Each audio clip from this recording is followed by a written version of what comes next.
Students, આજે આપણે chapter number 4 start કરીશું.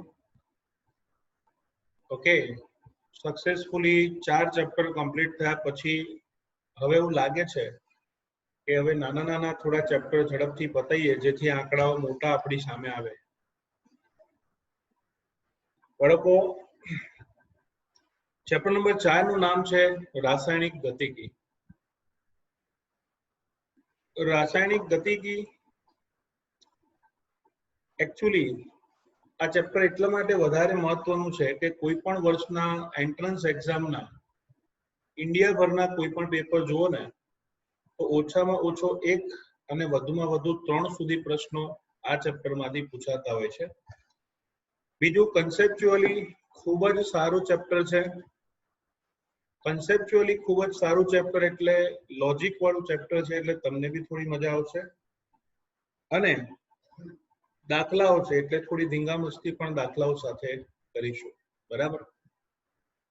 ઓકે, તો રાસાયણિક ગતિકી ચેપ્ટરમાં તમને આ જે નોટ્સ આપી છે એમાં આખા ચેપ્ટરનો સમાવેશ થઈ જાય છે અને આપણે આ ચેપ્ટરના નોટ્સમાંથી તૈયાર કરવાનું છે. પછી ચોપડી વાંચીશું અને કદાચ ક્યાંક એકાદ બે લાઈન રહી જતી હોય જે અગત્યની થિયરી માટે નથી એ આપણે વાંચી લઈશું. પહેલો પ્રશ્ન છે, કોઈ પણ પ્રક્રિયા માટે રસાયણ શાસ્ત્રીઓ શું જાણવા કે શોધવા પ્રયત્ન કરે છે? તમે ધારો કે કોઈ રસાયણવિદ છો, અર્થાત સાયન્ટિસ્ટ છો કેમિસ્ટ્રીના, તો તમે કોઈ પણ પ્રક્રિયામાં રસ શું દાખવશો? તમને શેમાં રસ હશે પ્રક્રિયા માટે?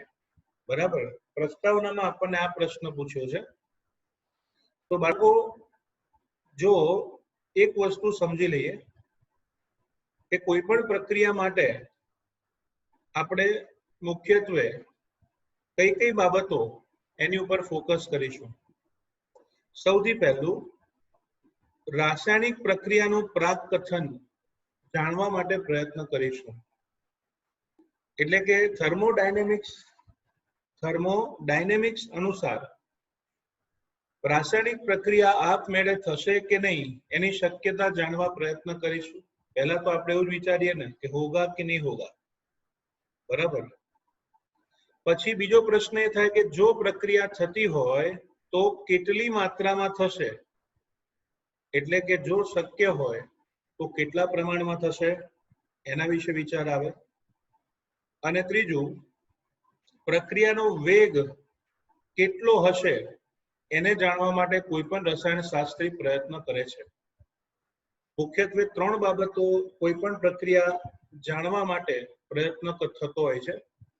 જેમ કે હું વાત કરું, સપોઝ આપણે બરફના પીગળવાની પ્રક્રિયાનો અભ્યાસ કરવો છે, તો તમે સૌથી પહેલા એ વિચારશો કે શું બરફ ઓરડાના તાપમાને આપમેળે ખુલ્લા વાતાવરણમાં રાખો તો પીગળશે?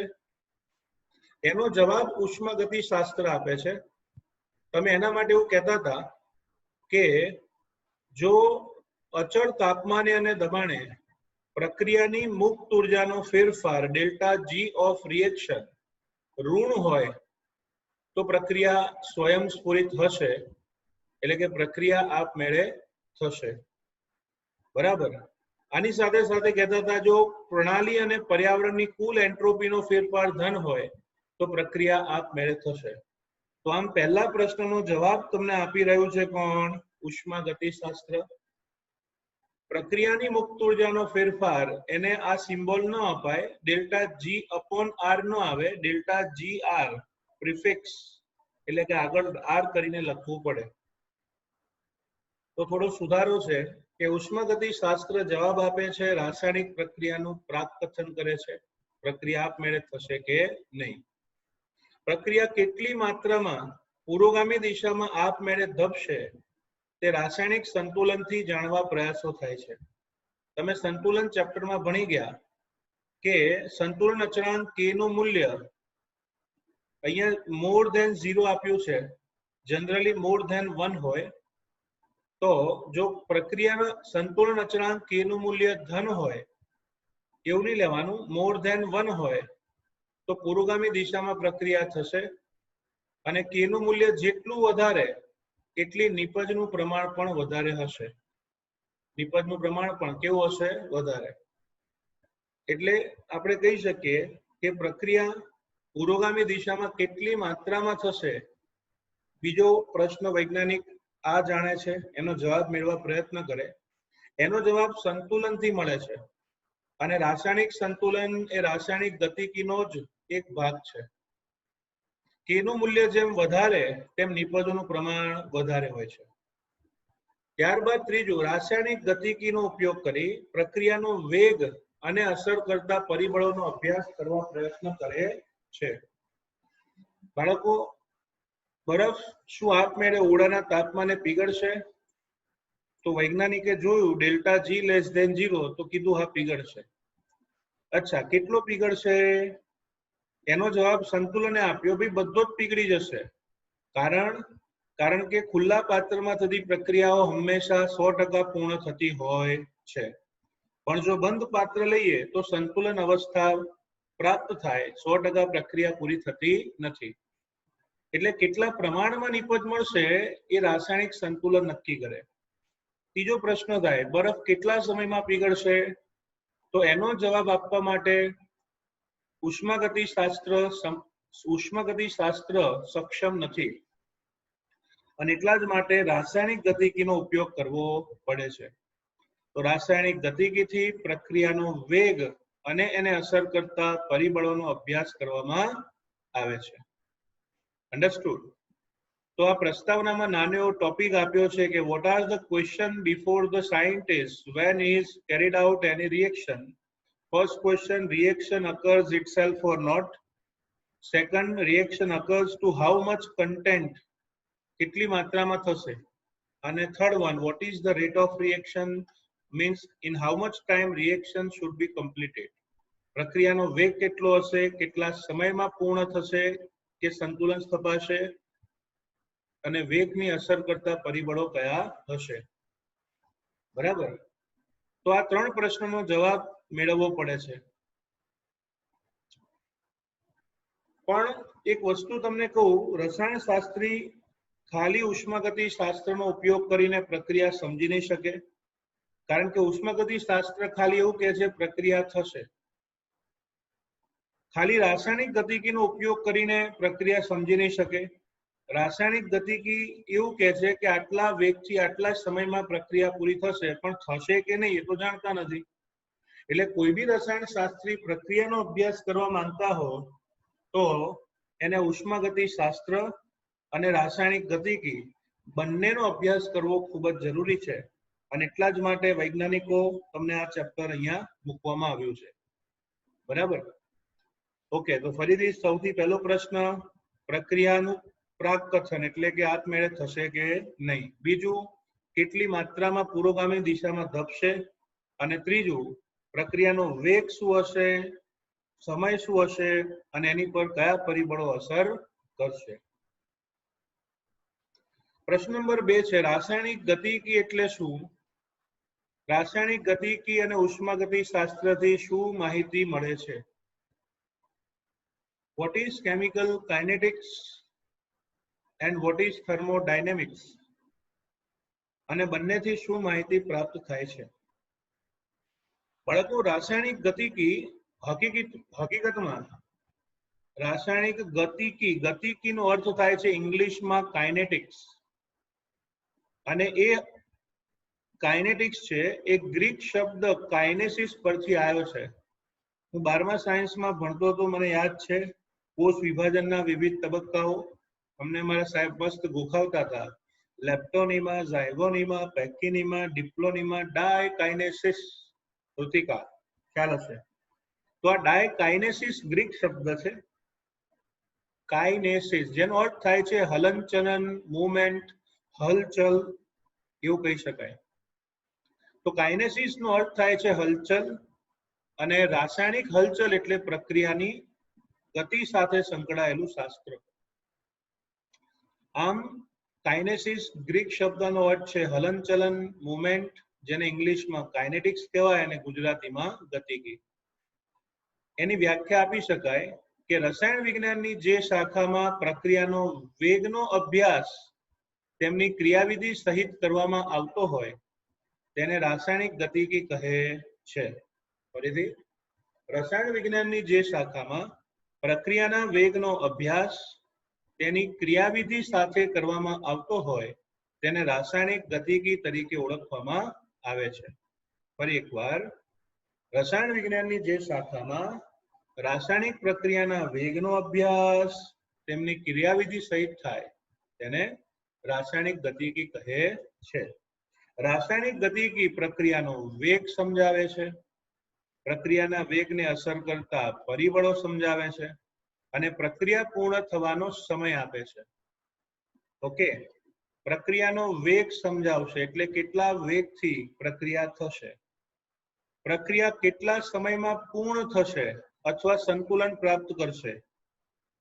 બીજું છે પ્રક્રિયાના વેગને અસર કરતા પરિબળો, જે 11મા સાયન્સમાં ભણી ગયા સંતુલનમાં, એને શોર્ટમાં લખાય છે એસીટીપીસી. એસીટીપીસી એટલે એ ફોર એરિયા, એ ફોર એરિયા એટલે કે ક્ષેત્રફળ, સી ફોર સાંદ્રતા, ટી ફોર તાપમાન, પી ફોર દબાણ અને સી ફોર કેટાલિસ્ટ એટલે કે ઉદ્દીપક. એરિયા ક્ષેત્રફળ, સાંદ્રતા કોન્સન્ટ્રેશન, તાપમાન ટેમ્પરેચર, દબાણ પ્રેશર અને ઉદ્દીપક કેટાલિસ્ટ, આટલા પરિબળો ઉપર રાસાયણિક પ્રક્રિયાના વેગનો આધાર રહેલો છે. એરિયા, કોન્સન્ટ્રેશન, ટેમ્પરેચર, પ્રેશર અને કેટાલિસ્ટ. બરાબર, જે આપણે આગળ જોવાનું છે. So this is called main three things. આ ત્રણ વસ્તુ આપણે રાસાયણિક ગતિકીથી સમજી શકીએ છીએ: પ્રક્રિયાનો વેગ, અસર કરતા પરિબળો, પૂર્ણતાનો સમય. જ્યારે ઉષ્માગતિશાસ્ત્ર આપણને રાસાયણિક પ્રક્રિયાની શક્યતા એના વિશે માહિતી આપે છે, અર્થાત રાસાયણિક પ્રક્રિયા આપમેળે થશે કે નહીં. ઓકે, ચાલો એના પછી ત્રીજો પ્રશ્ન છે, રાસાયણિક પ્રક્રિયાના વેગને આધારે પ્રક્રિયાઓનું વર્ગીકરણ કરો. રાસાયણિક પ્રક્રિયાના વેગને આધારે પ્રક્રિયાનું વર્ગીકરણ કરો. તો બાળકો, રાસાયણિક પ્રક્રિયાના વેગ એના આધારે ત્રણ પ્રકારની પ્રક્રિયાઓ હોય છે. એક ઘણી જ ઝડપી પ્રક્રિયાઓ, બીજું ઘણી જ ધીમી પ્રક્રિયાઓ અને ત્રીજું મધ્યમ ગતિથી થતી પ્રક્રિયાઓ. ત્રણ પ્રકારની રાસાયણિક પ્રક્રિયા હોય છે. પહેલું ઘણી ઝડપી પ્રક્રિયાઓ, બીજું ઘણી ધીમી પ્રક્રિયાઓ અને ત્રીજું મધ્યમ ગતિથી થતી પ્રક્રિયાઓ. ઓકે, પહેલું છે ઘણી ઝડપી પ્રક્રિયાઓ. બાળકો, આ ઘણી ઝડપી પ્રક્રિયાઓને બીજું પણ નામ આપવામાં આવે છે, તેને ત્વરિત પ્રક્રિયા તરીકે ઓળખીશું.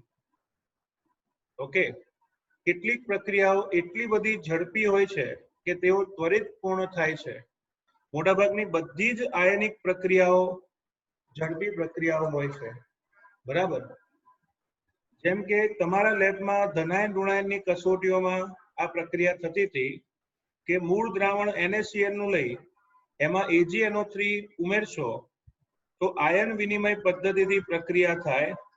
પહેલાનો ધનાયન બીજાના ઋણાયન સાથે જોડાઈ AgCl ના સફેદ અવક્ષેપ આપે, એટલે સોલિડ લખ્યું છે, વત્તા Na અને NO3 ભેગા થઈને આપશે NaNO3. તો આમ આ પ્રક્રિયા ત્વરિત છે, ખૂબ જ ઝડપી પ્રક્રિયા છે. ઇટ ઇઝ રેપિડ રિએક્શન, ઝડપી પ્રક્રિયા કહેવાય. એટલું જ નહીં, જો હું એસિડ લઉં HCl અને બેઝ લઉં NaOH, આ બેવ વચ્ચે પ્રક્રિયા થાય તો એમાંથી ઉત્પન્ન થશે NaCl વત્તા H2O. આ તમે તટસ્થીકરણની લેબની પ્રક્રિયા જાણો છો કે એસિડ વત્તા બેઝ આપે ક્ષાર અને પાણી. તમને જાણીને આશ્ચર્ય થશે કે આ પ્રક્રિયાનો સમય છે 10⁻⁹ સેકન્ડ ટુ 10⁻⁻12 સેકન્ડ. બાળકો, નેનો સેકન્ડ અથવા તો પીકો સેકન્ડમાં પ્રક્રિયા થાય. એટલે 1 સેકન્ડનો 100 કરોડમો ભાગ. વિચાર કરજો, 1 સેકન્ડનો 100 કરોડમો ભાગ એમાં પ્રક્રિયા થઈ જાય. અને એટલે જ પ્રેક્ટિકલ કરતા કરતા બાજુવાળાનો કલર જોવા રહીએ, એટલે કે દ્રાવણનો કલર જોવા જઈએ કે આછું ગુલાબી છે કે નહીં, એમાં પોતાનું શરબત બની જાય. એનું કારણ શું? કારણ કે આ ખૂબ જ ત્વરિત પ્રક્રિયા છે. બરાબર. ત્યારબાદ ઘણી જ ધીમી પ્રક્રિયાઓ. કેટલીક રાસાયણિક પ્રક્રિયાઓ એટલી બધી ધીમી હોય છે કે તેમને પૂરી થવા માટે બેસુમાર લાંબો સમય લાગે છે. બરાબર. આથી તેમને અતિ ધીમી પ્રક્રિયા તરીકે ઓળખીશું. જેમ કે હવા અને ભેજની હાજરીમાં લોખંડને કાટ લાગવો એ પણ એક પ્રકારની ધીમી પ્રક્રિયાનું ઉદાહરણ છે. It is also one type of slow reaction.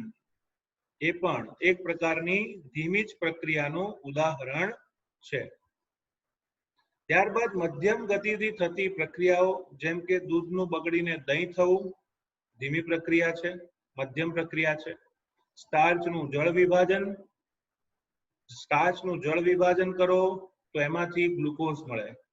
ખાંડનું inversion કરો, વ્યુત્ક્રમણ, એમાંથી ખાંડનું આથવણ તમે ભણ્યા છો, એ જ વ્યુત્ક્રમણ કહેવાય.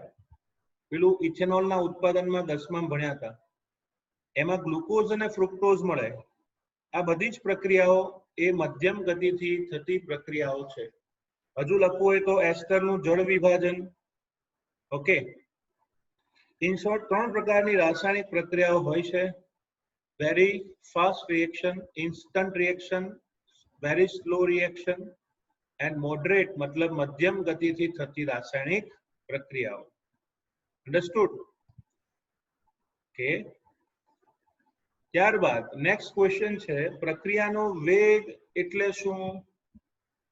અને કાલ્પનિક પ્રક્રિયા પ્રક્રિયક આર માંથી નિપજ પી માટે સરેરાશ પ્રક્રિયા વેગ વિશે લખો. બરાબર. હાઇપોથેટિકલ એટલે ધારો કે કોઈ કાલ્પનિક પ્રક્રિયા છે આર ટુ પી, એના માટે સરેરાશ પ્રક્રિયા વેગનું સૂત્ર કાઢવું. બરાબર. તો લેટ અસ સી. સૌથી પહેલા વેગની વાત કરીએ. પ્રક્રિયાના વેગનું સૂત્ર છે પ્રક્રિયક કે નિપજની સાંદ્રતાનો ફેરફાર છેદમાં સમયનો ફેરફાર. ઓકે, અથવા તો તે માટેનો સમય. આપણે વ્યાખ્યા બનાવવી હોય તો હું જો છેદ 1 એકમ લઈ લઉં તો અંશ બરાબર વેગ થઈ જાય ને. એટલે લખ્યું છે કે એકમ સમયમાં પ્રક્રિયકો અથવા નિપજની સાંદ્રતામાં થતો ફેરફાર તેને રાસાયણિક પ્રક્રિયાનો વેગ તરીકે ઓળખવામાં આવે છે. ફરીથી, એકમ સમયમાં પ્રક્રિયક કે નિપજની સાંદ્રતામાં થતા ફેરફારને રાસાયણિક પ્રક્રિયાનો વેગ કહે છે. બરાબર. તો એક કોમન વ્યાખ્યા છે કે એકમ સમયમાં પ્રક્રિયકની કે નિપજની સાંદ્રતાનો ફેરફાર એટલે કે વધારો કે ઘટાડો તેને પ્રક્રિયાનો વેગ કહેવાય. હવે તમને ખબર છે કે કોઈ બી રાસાયણિક પ્રક્રિયા હોય એમાં પ્રક્રિયક વપરાતો હોવાથી પ્રક્રિયકની સાંદ્રતા ઘટે અને નિપજની સાંદ્રતા શું થશે? વધશે. કોઈ બી પ્રક્રિયામાં પ્રક્રિયક ઘટે અને નિપજ શું થાય? વધે. ઓકે. તો આ વ્યાખ્યા કોમન છે કે એકમ સમયમાં પ્રક્રિયક કે નિપજની સાંદ્રતામાં થતો ફેરફાર એને પ્રક્રિયાનો વેગ કહેવાય. પણ આના ઉપરથી હું સૂત્ર બનાવી શકું, વેગ બરાબર minus delta R upon delta T is equal to plus delta R delta P upon delta T. તો વ્યાખ્યા આ રીતે આપી શકાશે, એકમ સમયમાં પ્રક્રિયકની સાંદ્રતામાં થતો ઘટાડો એટલે કે માઇનસ સાઇન, અથવા એકમ સમયમાં નિપજની સાંદ્રતામાં થતો વધારો તેને રાસાયણિક પ્રક્રિયાના વેગ તરીકે ઓળખવામાં આવે છે. ફરીથી, એકમ સમયમાં પ્રક્રિયકની સાંદ્રતામાં થતો ઘટાડો અથવા નિપજની સાંદ્રતામાં થતો વધારો તેને રાસાયણિક પ્રક્રિયાના વેગ તરીકે ઓળખવામાં આવે છે. બરાબર. એટલે લખ્યું છે કે એકમ સમયમાં એક પ્રક્રિયકની સાંદ્રતામાં થતો ઘટાડો કે પ્રક્રિયકની સાંદ્રતામાં ઘટાડાનો વેગ છે. બરાબર. કોઈ એક નિપજની સાંદ્રતામાં થતા વધારાનો વેગ એટલે એકમ સમયમાં કોઈ પણ એક નિપજની સાંદ્રતામાં થતા વધારાને પ્રક્રિયાવેગ કહે છે. તમારે આ બધું ન લખવું હોય તો હું તમને કહું છું એમ તમારી ભાષામાં લખી નાખજો. શું લખીશું તમારી ભાષામાં? એકમ સમયમાં પ્રક્રિયકની સાંદ્રતામાં ઘટાડો અથવા તો એકમ સમયમાં નિપજની સાંદ્રતામાં થતો વધારો તેને રાસાયણિક પ્રક્રિયાના વેગ તરીકે ઓળખવામાં આવે છે. It is called rate of the reaction. It is called rate of the reaction. Okay, તો પહેલા આપણે પ્રક્રિયાના વેગ વિશે ભણ્યા. હવે આગળ ભણીશું કાલ્પનિક પ્રક્રિયા R gives P માટે સરેરાશ પ્રક્રિયા વેગ વિશે માહિતી આપો. ઓકે, કાલ્પનિક પ્રક્રિયા છે R gives P, એના માટે સરેરાશ પ્રક્રિયા વેગની માહિતી આપો. બરાબર, અંડરસ્ટુડ? તો સરેરાશ પ્રક્રિયા વેગ કઈ રીતે તારવી શકાય એના માટે હું તમને પહેલા આલેખ દ્વારા સમજાવવા પ્રયત્ન કરું છું. ઓકે, તમે એવું કીધું કે ધારો કે કોઈ રાસાયણિક પ્રક્રિયામાં R gives P આપ્યું છે.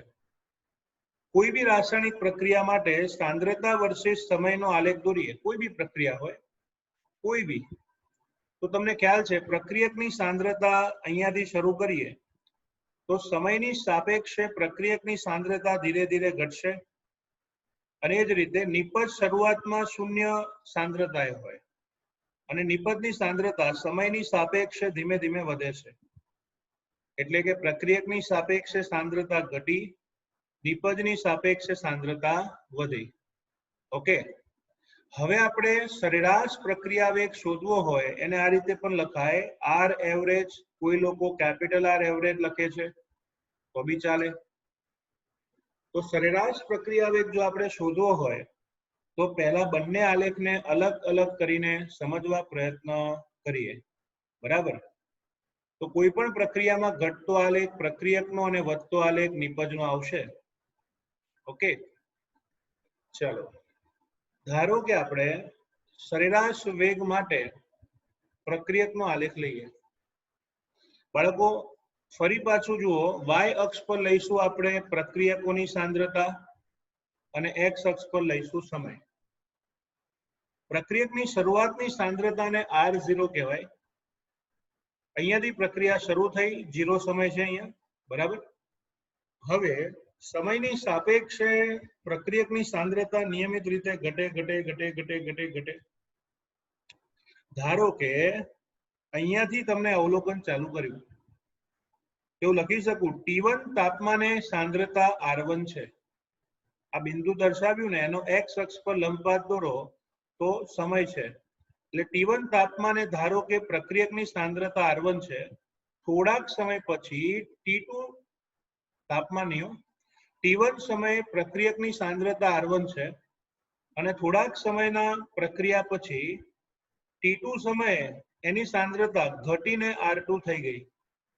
બરાબર, ફરીથી T1 તાપમાને R1, T2 તાપમાને R2. તો પછી y અક્ષ પર તમે જોઈ શકો છો સાંદ્રતામાં થયેલો ઘટાડો તેને ડેલ્ટા R કહેવાય. સાંદ્રતામાં થયેલો ઘટાડો તેને ડેલ્ટા R કહેવાય. ઓકે, નીચે આવ્યો ને આલેખ. અને સમયનો વધારો એને શું કહેવાય? Delta T. તો સાંદ્રતાનો ફેરફાર લખાય ડેલ્ટા R. અહીંયા હું લખું છું સાંદ્રતાનો ફેરફાર લખાય ડેલ્ટા R બરાબર અંતિમ સાંદ્રતા R2 માઇનસ પ્રારંભિક સાંદ્રતા R1. સમયનો ફેરફાર બરાબર અંતિમ સમય T2 માઇનસ પ્રારંભિક સમય T1.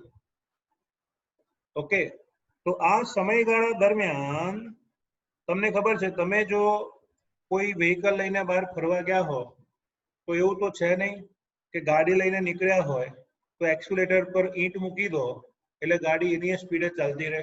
ના, ધારો કે વ્હીકલમાં મતલબ ટ્રાફિક ઓછો છે તો તમે સ્પીડમાં જશો, ટ્રાફિક વધારે છે તો ધીમે ધીમે જશો. બરાબર, 4 રસ્તે મામા ઊભા છે અને સિગ્નલ બંધ છે તો ઊભા બી રહેવું પડે. કહેવાનો અર્થ એ છે કે તમારું જ વાહન એક સ્થળેથી બીજા સ્થળે જાય તેમ ઘણા બધા પરિબળોના કારણે વેગ એક સમાન અચળ હોતો નથી અને એટલા જ માટે સરેરાશ વેગ શોધવામાં આવે છે. બાળકો, સરેરાશ વેગનું સૂત્ર છે minus delta concentration of reactant upon delta T. R average આ સમયગાળા માટે બરાબર minus delta R by delta T.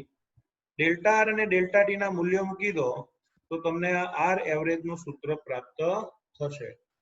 બરાબર, તો આ સરેરાશ વેગનું પ્રક્રિયકના આધારે સૂત્ર થયું. ઓકે, સરેરાશ વેગનું પ્રક્રિયકના આધારે સૂત્ર થયું અને આટલો જ આલેખ તમારે દોરવાનો છે.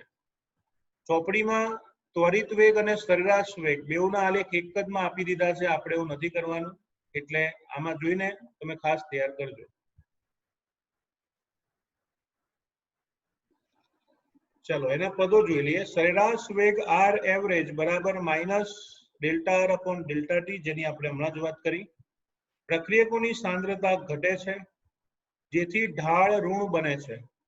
હવે તમે ભલે ટેક્સ્ટબુકમાં આવું આપ્યું છે પણ વક્રનો કોઈ ઢાળ ના હોય પણ છતાંય લખે છે ઢાળ ઋણ બને છે.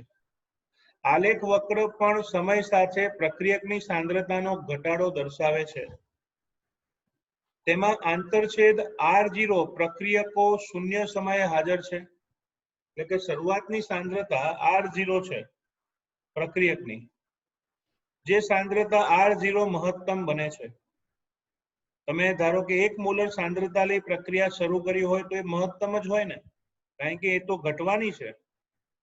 એટલે આલેખમાં આંતરછેદ R0 એ શૂન્ય સમયે હાજર પ્રક્રિયકની સાંદ્રતા છે જે મહત્તમ હોય છે અને તમને આલેખમાં દર્શાવેલી છે. બરાબર, તો આ થયો પ્રક્રિયકના આધારે સરેરાશ પ્રક્રિયા વેગ. ચલો હવે નિપજના આધારે સરેરાશ પ્રક્રિયા વેગ વિશે ભણીએ. તો y અક્ષ પર નિપજની સાંદ્રતા અને x અક્ષ પર સમય લઈએ. બરાબર, ઓકે. ધારો કે શરૂઆતમાં પ્રક્રિયકની સાંદ્રતા 0 છે, અહીંયાથી પ્રક્રિયા શરૂ થાય. બરાબર, જેમ જેમ સમય આગળ વધે તેમ તેમ નિપજની સાંદ્રતા ધીમે ધીમે વધે છે. એટલે સમયની સાપેક્ષે નિપજોની સાંદ્રતામાં વધારો થાય.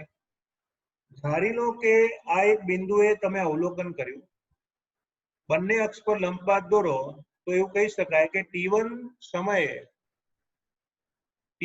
સમયે નિપજની સાંદ્રતા p1 છે. અહીંયા ઊંધું છઠ્ઠું થઈ ગયું છે. t1 સમયે નિપજની સાંદ્રતા p1 છે અને થોડાક સમય પછી t2 સમયે ફરી અવલોકન કરો તો t2 સમયે નિપજની સાંદ્રતા p2 છે. તો t1 સમયે p1, t2 સમયે p2. તો આમ સમયગાળા દરમિયાન નિપજની સાંદ્રતા વધી, એટલા માટે ડેલ્ટા પી નું મૂલ્ય આવે p2 માઇનસ p1. નિપજની સાંદ્રતા વધે છે. સાથે સાથે એવું પણ કહી શકાય કે સમયનો ફેરફાર ડેલ્ટા ટી આવશે t2 માઇનસ t1. આલેખ પરથી ડેલ્ટા પી સાંદ્રતાનો ફેરફાર અને ડેલ્ટા ટી સમયનો ફેરફાર. તો જો સરેરાશ વેગનું સૂત્ર તારવો તો નિપજની સાંદ્રતા વધતી હોવાથી એના સૂત્રમાં પ્લસ આવે, plus delta concentration of P plus delta concentration of P upon delta T આવશે. તો જો delta P upon delta T લખ્યું, મૂલ્ય મૂકી દો p2 minus p1 upon t2 minus t1. Okay, તો ખાસ તમે સમજીને યાદ રાખજો કે પ્રક્રિયકની દ્વારા જો આ દર્શાવવામાં આવે તો પ્રક્રિયક માટે આવશે માઇનસ અને નિપજ માટે આવશે પ્લસ. ઓકે, પ્રક્રિયક માટે માઇનસ અને નિપજ માટે પ્લસ, કારણ કે પ્રક્રિયકની સાંદ્રતામાં શું થાય? ઘટાડો. જ્યારે નિપજની સાંદ્રતામાં શું થાય? વધારો. ઓકે, તો આલેખ ખાસ આ રીતે સમજીને તૈયાર કરી નાખવાનો. આ ત્વરિત વેગ છે જેને આ થિયરીમાં દોરવાની કોઈ જ જરૂર નથી. બરાબર, ચોપડીમાં બંને થિયરી ભેગી આપી છે પણ અલગથી પૂછાય છે, એટલા માટે ત્વરિત વેગ વિશે અહીંયા કોઈ ચર્ચા કરવાની રહેતી નથી. બરાબર, ચલો આલેખ પરથી જે 4 મુદ્દા આવે છે, 4-5 મુદ્દા, એની ચર્ચા કરી લઈએ. પહેલા તો સરેરાશ વેગનું સૂત્ર આવશે, ઉપર લખ્યું એ જ. સમયની સાપેક્ષે નિપજની સાંદ્રતા વધે છે. આ આલેખ વક્ર પણ સમય સાથે નિપજની સાંદ્રતામાં વધારો દર્શાવે છે, જેથી ઢાળ ધન બને છે. તેમાં આંતરછેદન નથી, આનું આંતરછેદ જ ના હોય કારણ કે તે 0 છે. નિપજની સાંદ્રતા શું લખવાની બાળકો? 0. નિપજની સાંદ્રતા શું આવે? 0.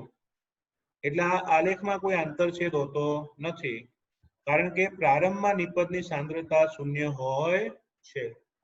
સમજી ગયા? તો આમ કોઈ કાલ્પનિક પ્રક્રિયા r gives p માટે સરેરાશ વેગ બંને રીતે નક્કી કરી શકાય, જેનું સૂત્ર હું અહીંયા ફરી લખું છું બાળકો.